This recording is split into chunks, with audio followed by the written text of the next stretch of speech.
The Introvert's Edge podcast was designed to create a dialogue around introversion, to stimulate a discussion around our disadvantages, how we overcome those disadvantages, and what we consider our introvert's edge.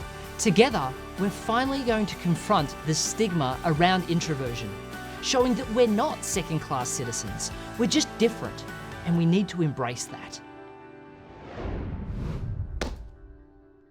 Hello everyone, and welcome back to another episode of the Introvert's Edge. And today I'm ecstatic to introduce Ivan Misner. Now, Ivan not only is the founder of BNI, who I have a real exciting story to share with you about later, but also is the author of 22 books, a huge number of them around networking, which, if anyone knows BNI, is one of the largest networking groups in the world, actually the largest networking group in the world, with over 8,000 chapters and over 220,000 members.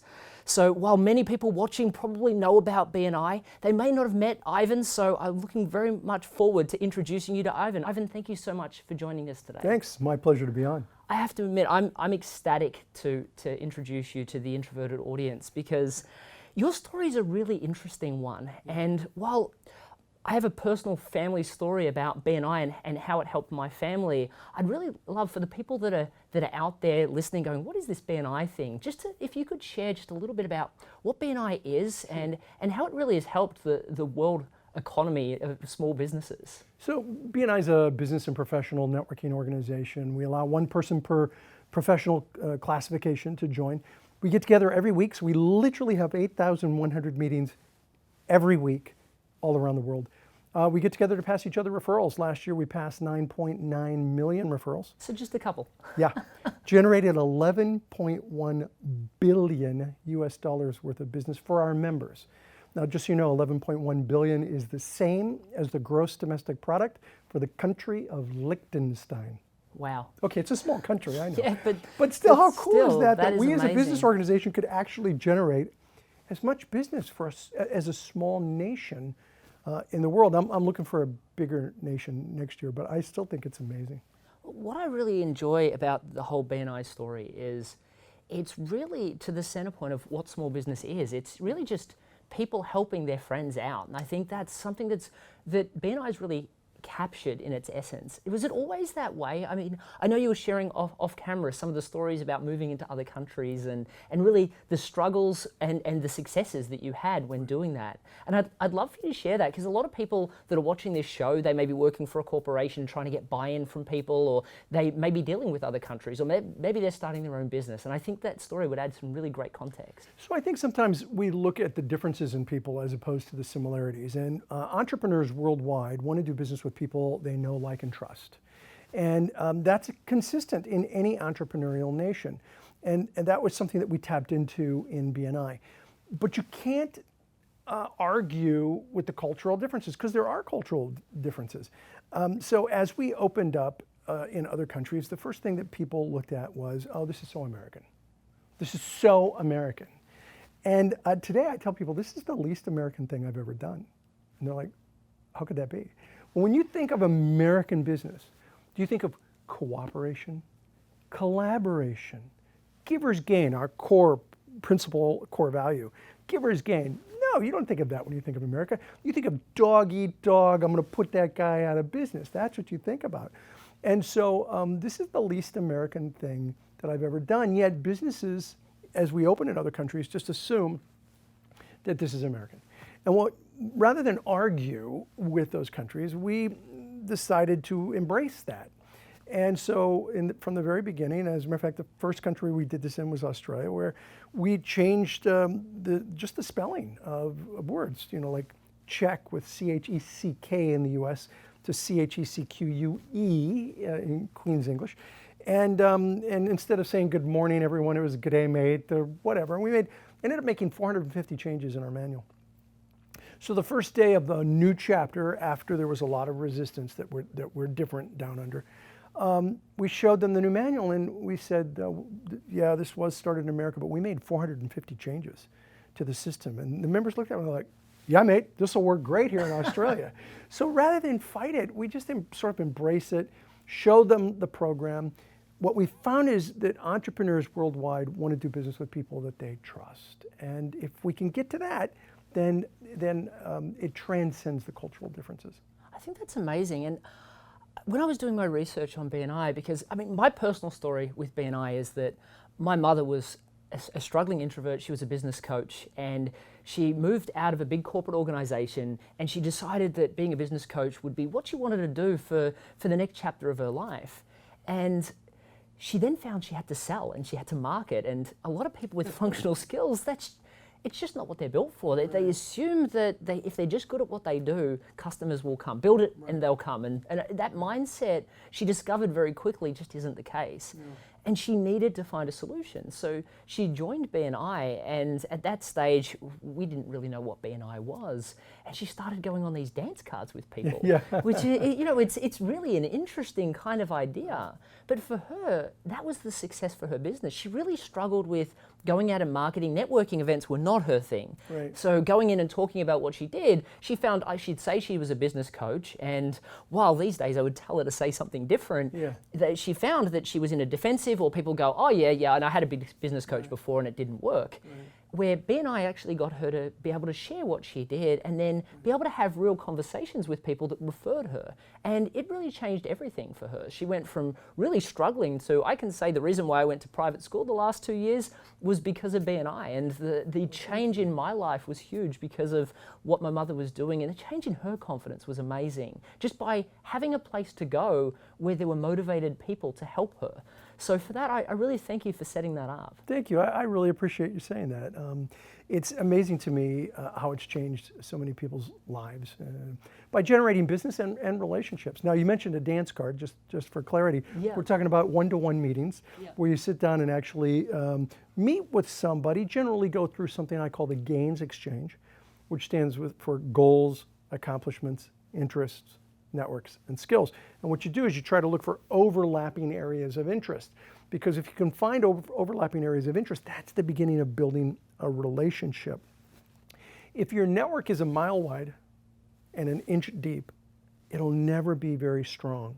So you need a network that is both wide and deep, and those one-to-ones, those dance cards, are about going deep and building a professional relationship so you can refer each other, because that's the key, is passing referrals.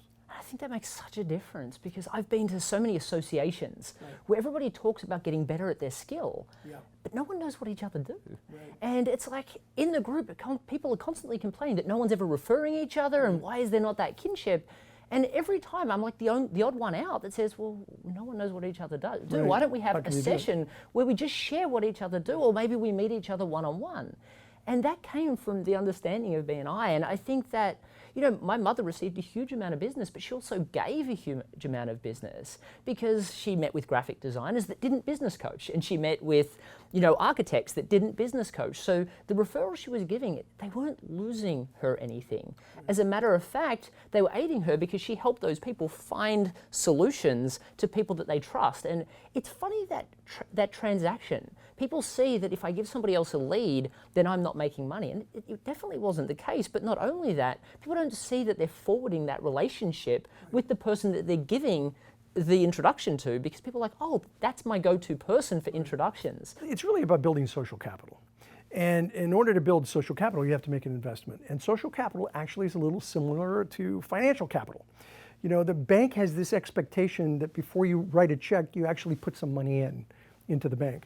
Well, what happens is we try to write a check on a social relationship. We ask for something before we invest. And so by giving people a referral, you're investing in that relationship. And so it's easier later to ask for a withdrawal, to ask for help. But first, it helps if you put something into the relationship. You know, if I can just say one other thing, I think what happens in too many networking situations is that people use networking as a face-to-face cold calling opportunity. Hi, Matthew, my name's Ivan, let's do business. And they go straight to doing business. I did an event in London a number of years ago, about 900 people in the audience. I asked all 900, I started with my presentation by saying, how many of you are here hoping to, you know, maybe just possibly sell something? 900 people raised their hands. I mean, the entire room. I said, great, how many of you are here hoping to, you know, maybe just possibly buy something? No one raised their hand. not one single person. This is what I call the networking disconnect. People show up at networking events wanting to sell, but nobody's there to buy. If that's why you're there, is to just sell, then you're not going to do very well in networking. And that transcends continents. I mean, what I've discovered and doing my research on where BNI is, I thought it was just like a Western thing or something that would be in Australia and a bit of Europe. And I mean, you've got chapters in Japan and China, and the level of respect requirement and giving value in those Eastern countries, I mean, is huge. And it's so interesting that BNI's been able to transcend the same advice and the same curriculum into those countries. Have you found that the process stays the same, or has it changed? They are different. There are cultural differences. For example, in Japan, they have what's called the maishi ritual. You have a business card. You hold it with both edges. You bow, you hand it, you accept the card, and people go, well, how could you possibly, because in America, business card, hey, here's my card, and you just kind of toss it. Completely different. So how could it work in Western cultures and Eastern cultures like that? It's easy. We're not passing rocks to each other. We're passing business cards. So again, we always look at dissimilarities. What are the similarities? We all pass business cards. Is it different? Yeah, but we're still passing business cards. And so what BNI has tried to do is to take the similarities and put it in a timed repetition process with some structure and system. You have to have structure, and there has to be, oh my goodness, rules. There has to be rules. Hockey without rules would be boxing on ice, right? It sticks. It would stick, that's right. And so you have to have rules. So we have systems, we have rules, we get together regularly, we have a process. You can transcend those cultural differences like passing a card pretty easily. It's funny when you say that. So I talk about this cultural, I've got a client that helps executives be successful in China. And it's funny, I did a keynote presentation in Thailand. It was all people from Asia. And I'd spoken about it for years. But for the first time I experienced the level of detail, people, the bowing, the handing the card, the flipping over the card to make sure that, and the pulling out of the card case. And commenting on it. Almost always they comment on the card. That's important, And a lot of, particularly North Americans, will write on. It's very common to write on the back of a card. Don't do that. Do not do that in China or Asia. That's bad form. Even if you ask, they'll say okay, but they don't mean it. It's impolite. Well, the other thing that I've noticed here is that people will go to networking events and they'll collect 30 cards and they'll go home and they'll be like, who was that person? Where in China, it's impossible, because when you get everybody's card, you have to spend time appreciating it, and you lock the name and the detail with the person, and it makes such a difference. It does. So it's interesting that BNI has managed to cross the chasm to some of those cultural divides, but created a solid structure. And going back to the concept of structure, because you're an introvert, and it was funny when I was researching you. I only invite introverts on the show, and I was like, I really want Ivan to be on the show because you endorsed my book, which I really appreciate, and I wanted to have you on the show. And I said, but I can't have him on the show because he's an extrovert. Clearly he's an extrovert. So I typed in your name and the word introvert, and the first blog post that came up was, oh my God, I'm an introvert. And it's such a cool story. So I'd love it if you would share that with us. Totally true story. Probably 6-7 years ago, I was at home with my wife, and our kids were at some school event, a practice, so we didn't have to be there, and we didn't have the kids there, and it was like, oh man, this is what it's going to be like when we're empty nesters. It's wonderful, and we're having this great conversation. I don't even remember what it was about, but I said something to my wife where I was like, oh, you know me, honey, I'm such an extrovert, and she looked at me, she's like, no, you're not. I'm like, what do you mean, no, I'm not? Of course I'm an extrovert. I run the world's largest networking organization. I'm an extrovert. She's like, okay, if that's what you believe, that's fine. I'm like, what do you mean if that's what you believe? I'm a keynote speaker, an author. I have to be an extrovert. She's like, whatever you say, honey. I'm like, don't give me this whatever you say. I mean, what's going on? I'm an extrovert. She's, look, I'm reading a book now, she said, called The Introvert and Extrovert in Love. And she said, here are some of the characteristics of an introvert. And she started going through this list. I'm like, yeah, okay, that's like me. All right, that's like me. All right, that's a little bit like me, but I am not an introvert. How can I run this network and be an introvert? Then she hit one that was just, boy, it hit home. She said, introverts recharge their batteries by being alone or being with loved ones, family, whatever, but not out.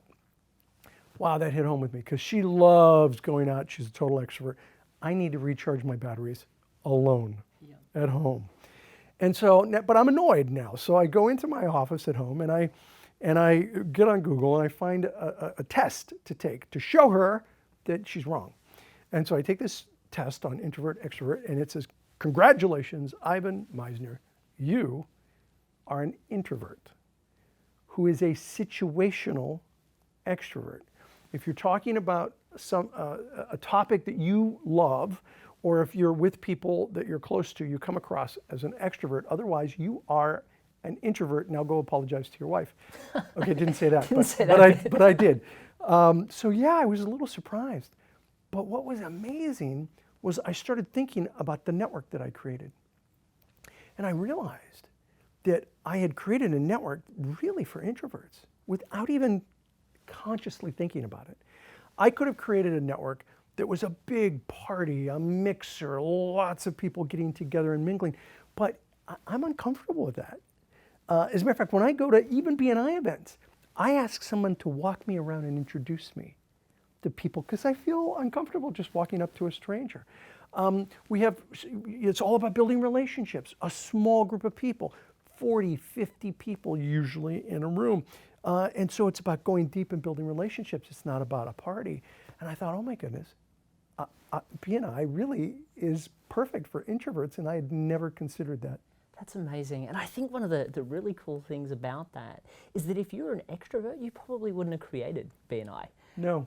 So I think that a lot of people will see their introverted nature as a disadvantage. Yes. They see it as something that gets in their way of success. Yes.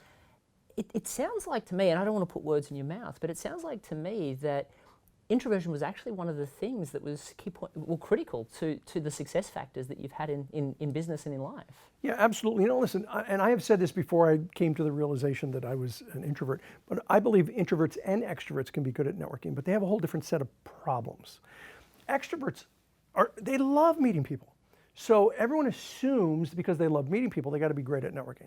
The problem with extroverts is that they love meeting people. They have no problem walking up and introducing themselves. And what's their favorite topic of discussion? Themselves. So they're great at meeting people and they're great at talking about themselves. But what I learned many years ago, and I've said this for decades, is that a good networker has 2 ears and 1 mouth and should use them both proportionately. You should be listening more than you're talking. It's almost like a great interviewer. You're asking me questions, you're allowing me to elaborate. Well, introverts are great at that. Introverts are great at asking questions and getting people to talk. Extroverts, not so much. So extroverts have to learn how to shut up and listen and ask appropriate questions. That comes natural to introverts. The problem with introverts is they have a hard time meeting people. So they need to work on how to meet people, and then they're really good at the conversation. Both have a strength, both have a weakness, and both can be successful if they do it right. That's great advice. And I mean, you've written 22 books, and a lot of them, almost most of them actually, have a huge amount of networking and how to be successful in that. So I'm looking forward to really picking your brain on that. We're going to take a short break. We try to keep these episodes to 15 to 20 minutes. People are driving, so I know people are going to be excited to hear all the different strategies that you've created to become a successful networker as an introvert. But thank you so much for everybody tuning in today and checking out another episode of The Introvert's Edge. If you're watching this episode and you're loving the content, please subscribe to the channel and subscribe on iTunes so that we get more and more introverts to check out this great content. And thank you so much for joining us. Also check out theintrovertsedge.com/Ivan so you can catch the second half of this video interview and really learn from Ivan, probably one of the most successful networkers on the planet, and how you can really apply this to you, your business, or your career. But thanks for joining us today, and Ivan, thank you so much. My pleasure. I'm really, really happy to have you. I'm on a mission to empower introverts to be proud of who we are. Introverts have had to deal with the stigma that we just can't be as successful in business or in sales as our extroverted counterparts. We're different, and we need to embrace that. I instinctively shied away from sales. I didn't want to be a salesperson. My closing ratio has gone from 15% up to close to 80%. We nearly quadrupled the number of meetings set with clients. Your book was a great revelation to me about me. I've been fortunate to receive some endorsements from some exceptional introverts. They've shared with me how much they resonated with the stories of these real people and how they transformed to being sales masters. It talks about the things that make an introvert successful. Every book was written for extroverts, and there needed to be something for us. Get your copy of The Introvert's Edge today.